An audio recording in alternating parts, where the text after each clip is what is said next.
En los últimos años, una gran corporación o industria bancaria tras otra tuvo que reconocer que la información financiera de sus clientes había sido violada. Millones de cuentas bancarias han sido pirateadas y su dinero robado. Recientemente leí que un grupo de hackers han robado unos 34 millones de dólares solo en este año. ¡34 millones de dólares! Pero otro grupo de piratas informáticos impactó 34 millones de vidas. Lograron acceder ilegalmente a un negocio en línea llamado Ashley Madison, un sitio de citas por internet con un objetivo principal: permitir que las personas casadas encuentren a otras personas casadas para engañar a sus cónyuges. Su lema publicitario es la frase: "La vida es corta, tenga una aventura amorosa". Y más de 34 millones de personas se han suscrito. Los hackers querían cerrar el sitio, así que accedieron al sitio y luego publicaron los nombres, edades, direcciones, números de teléfono e incluso mensajes personales que los usuarios habían enviado a otros clientes casados. Líderes empresariales quedaron expuestos: banqueros, profesores, ministros, autores, personal de la ONU y empleados del Vaticano salieron a la luz. Y el FBI está llevando a cabo una investigación completa. Querido oyente, en este caso el problema no es tanto el delito cibernético. El problema es el corazón pecador. Y el delito cibernético, el robo y el adulterio son simplemente el fruto del pecado. Sir Arthur Conan Doyle, médico, inventor y autor de la novela Sherlock Holmes, vivió en Inglaterra hace más de 100 años atrás. En una ocasión, simplemente como broma, envió un telegrama anónimo a varios de sus conocidos y amigos con posiciones prominentes. El telegrama simplemente decía: "Todo se descubrió". Pero él ciertamente no esperaba lo que sucedió como resultado. En 48 horas, la mayoría de las personas que habían recibido uno de sus telegramas habían abandonado el país y habían desaparecido. Francamente nadie, especialmente el creyente, se levanta por la mañana pensando en arruinar su reputación, su integridad, su matrimonio o su vida. Y no suele suceder con una sola decisión de cometer un gran pecado. Casi siempre es el resultado de muchas pequeñas decisiones, muchas concesiones pequeñas, muchos pecados a través del camino. Hace unos años, un grupo de investigación le preguntó a un grupo de adultos que se consideraban cristianos evangélicos en cuál de los siguientes 8 comportamientos se habían involucrado durante la última semana. Los resultados fueron sorprendentes. Solo en los últimos 7 días, el 28% había usado malas palabras, el 20% había apostado, el 19% había visto pornografía, el 12% había contado chismes sobre otra persona, el 12% se había emborrachado, el 11% había mentido sobre algo, y el 9% había estado involucrado sexualmente con alguien que no era su cónyuge. En una sola semana. Y comparto todo eso simplemente para decir que ningún creyente nunca está fuera de peligro. Sinceramente, todos tenemos la capacidad de cometer cualquier tipo de pecado y fracasar en cualquier situación. Querido oyente, no debemos tratar de controlar u ocultar nuestros pecados. Debemos confesarlos y arrepentirnos de ellos. El apóstol Pedro les escribió y les recordó a los creyentes que estuvieran alerta, literalmente que permanezcan despiertos, porque el diablo, esa serpiente antigua, también es como un león rugiente que anda alrededor buscando a quien devorar. 1 Pedro 5:8. Ese verbo devorar significa que lo tragará entero. En otras palabras, el diablo no podrá tener su alma, pero sí puede destruir su vida entera. Nadie juega ni coquetea con un león hambriento. No le da una palmadita en la cabeza y le dice, lindo gatito, lindo gatito. Tampoco le da la espalda a una serpiente peligrosa. Usted se mantiene alerta. El otro día estaba manejando de vuelta a casa cuando vi una serpiente que se deslizaba por la calle. No era oscura ni gris. Tenía unos patrones rojizos y color café. Era venenosa. No lo pensé 2 veces. Pisé el acelerador y la pasé por encima. No me detuve a hablar con ella. La atropellé. No negocie con el pecado. No juegue con él ni lo trate de controlar discretamente. Este puede tragárselo entero. Regresemos al Salmo 1 y recordemos esta advertencia. Mira el versículo 1. Bienaventurado el varón que no anduvo en consejo de malos. Recuerde esa palabra clave, andar, que significa que el hombre o mujer piadoso no se une y camina junto con la persona que le dará un consejo perverso. Sigamos leyendo, ni estuvo en camino de pecadores. Esto se refiere a tomar una posición, a estar de acuerdo con la perspectiva de estas personas impías que lo invitan a pecar. No camine con ellos, ni se ponga de su lado, porque si lo hace, note el siguiente paso en el versículo 1. Ni en silla de escarnecedores se ha sentado. O sea, al principio está solo caminando con ellos, pero luego pasa a quedar separado, pasa a estar de acuerdo con ellos, y luego se sienta con ellos. Usted ya es uno más de ellos. No camine, no se pare, no se siente bajo la influencia de aquellos que no quieren tener nada que ver con Dios. Eso va a arruinar sus relaciones, su matrimonio y potencialmente toda su vida. Esto es lo que no debe hacer. Pero decirle a alguien lo que no debe hacer no es suficiente, ¿verdad? El versículo 1 nos dice lo que no debemos hacer, pero el versículo 2 continúa diciéndonos qué es lo que sí debemos hacer. Note el versículo 2, sino que en la ley de Jehová está su delicia. La siguiente palabra clave para subrayar es la palabra delicia. Note, su delicia o deleite está en la ley de Jehová. La palabra de Dios es nuestro gozo, nuestra alegría, es nuestra delicia. Si usted se deleita en una persona, quiere gastar tiempo con esa persona, ¿verdad? Si se deleita con una canción, quiere escuchar o cantar esa canción. Si se deleita con un libro, quiere leer ese libro. Si se deleita con algún pasatiempo, va a querer dedicarle todo el tiempo que pueda. Y la persona bienaventurada se deleita en la palabra de Dios. No anda con los malvados, porque no se deleita en ellos. No está con los pecadores, porque no se deleita en ellos. Y no se sienta con los burladores, porque eso no le agrada ni le interesa. Él se deleita en la ley de Jehová. Lo que significa que el salmista aquí no se refiere a una sola parte de la revelación de Dios, sino a toda ella. El apóstol Pablo le dijo lo mismo a Timoteo. Toda la escritura es inspirada por Dios y útil para enseñar lo que es correcto, para redarguir lo que está mal, para corregir cómo hacer lo correcto y para instruir en justicia, cómo mantenerse en lo correcto, a fin de que el hombre de Dios sea perfecto, enteramente preparado para toda buena obra. 2 Timoteo 3, 16 y 17. El progreso en la vida, el matrimonio y las relaciones se trata de poner en práctica toda la palabra de Dios.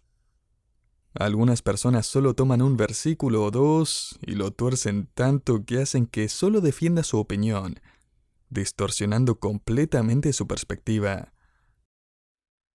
Hace un tiempo leí la historia de un hombre que se tomó de 1 o 2 versículos de la Biblia en un libro para hombres que trataba sobre cómo ser el verdadero hombre de la casa.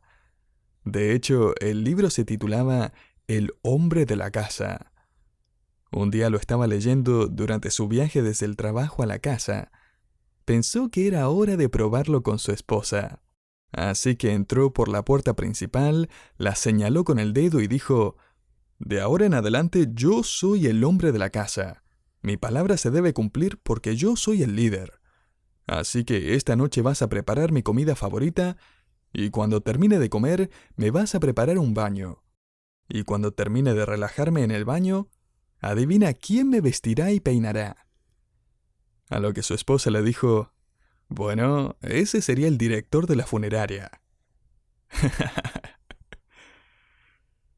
El salmista no nos dice que nos deleitemos en uno o dos versículos sacados de contexto que apoyan nuestros deseos. Él está insinuando que nos deleitamos en la totalidad de la palabra de Dios para que terminemos apoyando los deseos de Dios. Así que deleite es la primera clave para practicar. La segunda palabra clave para practicar es la palabra meditar. Note la última parte del versículo 2. Y en su ley medita de día y de noche. Permítame señalar algo no muy conocido acerca de la meditación. La palabra meditación significa susurrar, musitar. Se refiere al movimiento de la boca. Es el mismo verbo que se usa para describir el gruñido de un animal o el murmullo de una paloma, e incluso una vaca que rumia. Este fue el mandato que Dios le dio a Josué. No dejes que el libro de la ley se aparte ¿de qué? De tu boca. Josué 1:8. En otras palabras, está pensando en ello constantemente. Está repitiendo para sí mismo las implicaciones de los versículos que está leyendo. Lo está pensando y digiriendo mentalmente. Está hablando en voz baja, concentrándose en lo que dicen las escrituras y no en lo que dictan sus sentimientos. La meditación no es vaciar su mente, es llenar su boca y su mente con la palabra de Dios. Hay una moda más en la iglesia evangélica que me preocupa y se llama la oración contemplativa. Esta es la práctica de permanecer en silencio y esperar escuchar la voz de Dios. Es una práctica que se remonta a la Iglesia Católica medieval y la soledad del monasterio. Condujo al misticismo, condujo a la confusión y no a la claridad. Querido oyente, nosotros no esperamos a que Dios nos hable, porque Él ya nos ha hablado. Y la verdadera idea de la meditación no es sentarse en silencio, es recordar, es pensar, es repetir la verdad de las Escrituras porque realmente quiere seguirlas. Ese es el desafío. Usted quiere obedecerla. Así que, ¿en qué está meditando? ¿Qué está ocupando su mente? Así es como puede progresar en su matrimonio, en sus relaciones, en su madurez espiritual. Usted se deleita, usted medita en la palabra de Dios. Y esto es lo que le sucede a la persona que hunde las raíces de su mente y su vida en la tierra de la palabra de Dios con una actitud de sumisión y obediencia. 3 palabras comienzan a caracterizar la vida de este individuo, sus relaciones y ciertamente su matrimonio. Son características que tienen los árboles, y la primera palabra es estable. Note el versículo 3. Será como árbol plantado junto a corrientes de aguas. Encontramos aquí la ilustración de un árbol firmemente enraizado. Es saludable porque puede extraer del agua que tiene cerca. Crece fuerte y estable. Pablo les escribió a los colosenses: de la manera que habéis recibido al Señor Jesucristo, andad en Él, arraigados y sobreedificados en Él y confirmados en la fe. Colosenses 2, del 6 al 7. Así es la persona que dice no al consejo seco y polvoriento del mundo y dice sí al agua de la palabra de Dios. La analogía es que las raíces de su vida beberán de la sabiduría y el consejo de Dios. Eso sí, tenga paciencia, querido oyente. Ningún árbol crece de la noche a la mañana.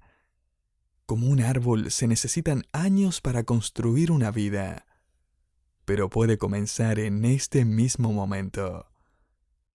La segunda característica de la persona piadosa, cuya vida se vuelve como un árbol, es la palabra fructífero. Note el versículo 3 de nuevo. Será como árbol plantado junto a corrientes de aguas que da su fruto a su tiempo. Es decir, las raíces que absorben la verdad espiritual van a dar como resultado un fruto espiritual. ¿Y qué es este fruto espiritual sino el fruto del Espíritu? El apóstol Pablo escribe: mas el fruto del Espíritu es amor, gozo, paz, paciencia, benignidad, bondad, fe, mansedumbre, templanza. Gálatas 5:22. Y por cierto, considere cómo eso podría afectar su matrimonio. Quizás esté pensando, pero yo ya lo he intentado. He estado trabajando en mi matrimonio durante años. No tienes idea por cuánto tiempo lo he intentado. ¿Ha pensado alguna vez en que Adán murió a la edad de 930 años? No sabemos cuándo Eva murió, pero es posible que Adán y Eva estuvieran casados durante 900 años. 900 años. Quizás esté pensando ahora, no estoy tan mal después de todo. Escuche, querido oyente, el problema no es tratar de cultivar amor, bondad y paciencia. El verdadero problema es echar raíces en la palabra de Dios y permitir así que el carácter y la sabiduría divina fluya a través de nosotros, produciendo el fruto del amor, la paz, la bondad, etc. Estable, fructífero. Una palabra más: perseverante. Note más adelante en el versículo 3. Y su hoja no cae, y todo lo que hace prosperará. Cuando llegan los tiempos difíciles, este árbol resiste. ¿Lo notó? Es un árbol de hoja siempre verde. Sus hojas no se secan ni se caen con el calor del verano o los fríos meses de invierno. De hecho, observe la comparación en el versículo 4. Los malos no son así, sino que son como la paja que el viento dispersa. O sea, están aquí hoy y mañana se van. Los malvados suenan tan sabios y sofisticados ahora, pero fíjese, ellos no se levantarán en el juicio. Es decir, la santa verdad y la penetrante lógica de Dios desarmarán sus defensas y van a demostrar su rebeldía. La persona piadosa, tal como un árbol, tiene raíces. El incrédulo, sin embargo, está constantemente a la deriva en las tormentas de este mundo. Hace algún tiempo leí que uno de los legisladores de Alemania propuso una ley que terminaría legalmente las uniones matrimoniales después de 7 años. La legislación permitiría que las parejas extendieran sus matrimonios o dejaran que expiraran automáticamente después de finalizar el 7º año. La idea se llama arrendamiento matrimonial.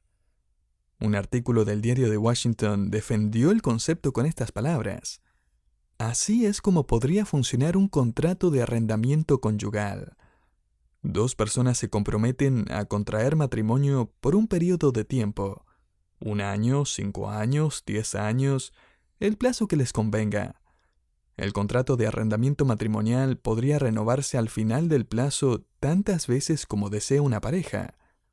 Podría terminar durando toda la vida si vale la pena continuar con la relación. Pero si la relación es mala, la pareja podría ir por caminos separados al final del periodo establecido. Así se evitaría el desorden del divorcio, Y terminar con su matrimonio puede ser tan simple como desocupar una propiedad en alquiler. ¿Sabe qué? Este es el consejo seco e infructuoso del impío. Sus vidas inestables y egocéntricas son sacudidas como la paja por los vientos de la vida. No saben lo que es ser estable, fructífero y perseverante. Permítame ponerlo de esta manera. Sus vidas nunca echan raíces. ¿Sabe cuál es la diferencia entre el arrendamiento matrimonial y el pacto del matrimonio? En su tremendo libro Las disciplinas de un hombre piadoso, Ken Hughes escribe sobre su amistad con Robert McQuilkin, el expresidente de la Universidad Internacional de Columbia. La esposa de Robertson, Muriel, se encontraba en las últimas etapas de su Alzheimer cuando el Dr. McQuilkin renunció a su posición de presidente para cuidarla. En su carta de renuncia escribió: Mi querida esposa Muriel ha tenido problemas de salud mental durante unos 8 años ya. Hasta ahora he podido atender tanto sus necesidades cada vez mayores como mis responsabilidades de liderazgo en la universidad.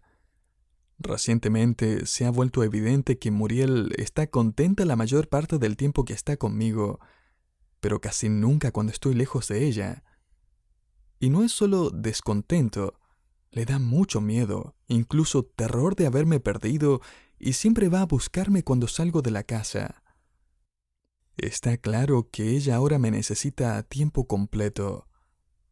Tomé esta decisión, en cierto modo, hace 42 años atrás, cuando prometí cuidarla en salud y enfermedad hasta que la muerte nos separe. Entonces, como hombre de palabra, lo voy a hacer. Este deber puede parecer sombrío y estoico, pero es mucho más que eso. Yo la amo, y no es que tengo que preocuparme por ella, tengo el privilegio de hacerlo. Esto es mucho más que un enamoramiento temporal cuando todo sale a su manera. Esta es la perseverancia de un hombre o una mujer que elige el camino de la bienaventuranza.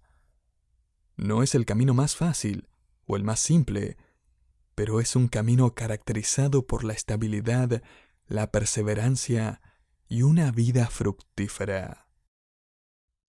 Es posible tener este tipo de vida, querido oyente. Es un camino que corre junto a las aguas de la palabra de Dios, donde se nos invita a hundir las raíces de nuestro corazón y vida en la tierra y luego dar frutos como este. Me acuerdo que cuando era niño teníamos un árbol en el patio trasero, perfecto para escalar. Un roble con ramas fuertes, perfectas para 4 niños y perfectas para una madre que desesperadamente nos necesitaba fuera de la casa. Construimos una casa en el árbol sobre esas ramas. No era la gran cosa. Clavamos unas tablas en distintas direcciones y finalmente construimos una pequeña plataforma. ¡Cómo amábamos ese árbol y nuestra casita allí en el árbol! Ahora, lo que hizo que esa casa en el árbol fuera una realidad no fue nuestro ingenio o nuestra habilidad. Todo dependía de la fuerza de las ramas de ese árbol. Y no pude sino pensar, el mejor lugar para construir un matrimonio, una vida, está en las ramas de un árbol sólido, estable, que ha sido plantado junto a las aguas de la palabra de Dios. Ese árbol rechaza el agua contaminada de la sabiduría del mundo. Sus raíces beben del río de la verdad de Dios. Me encanta cómo Alan Redpath, antiguo pastor de la iglesia Moody, lo expresó. Él le dijo a su congregación hace muchos años: no tengo una fórmula mágica para su santidad. No tengo ningún tratamiento mágico que ofrecerle. No tengo ningún atajo para obtener la fuerza espiritual. Todo lo que puedo hacer es decirle: vuelva a su Biblia. Vaya otra vez a su Biblia. Porque las transacciones más grandes de la vida son entre usted y Dios en su palabra. Las transacciones más importantes de la vida se realizan no en la iglesia, sino a puertas cerradas. Regrese a la Biblia y beba. Y el resultado será una vida estable, fructífera y perseverante. Será siempre verde, no como la paja seca y vacía del mundo, arrastrada por todo viento de doctrina, opinión y tendencia.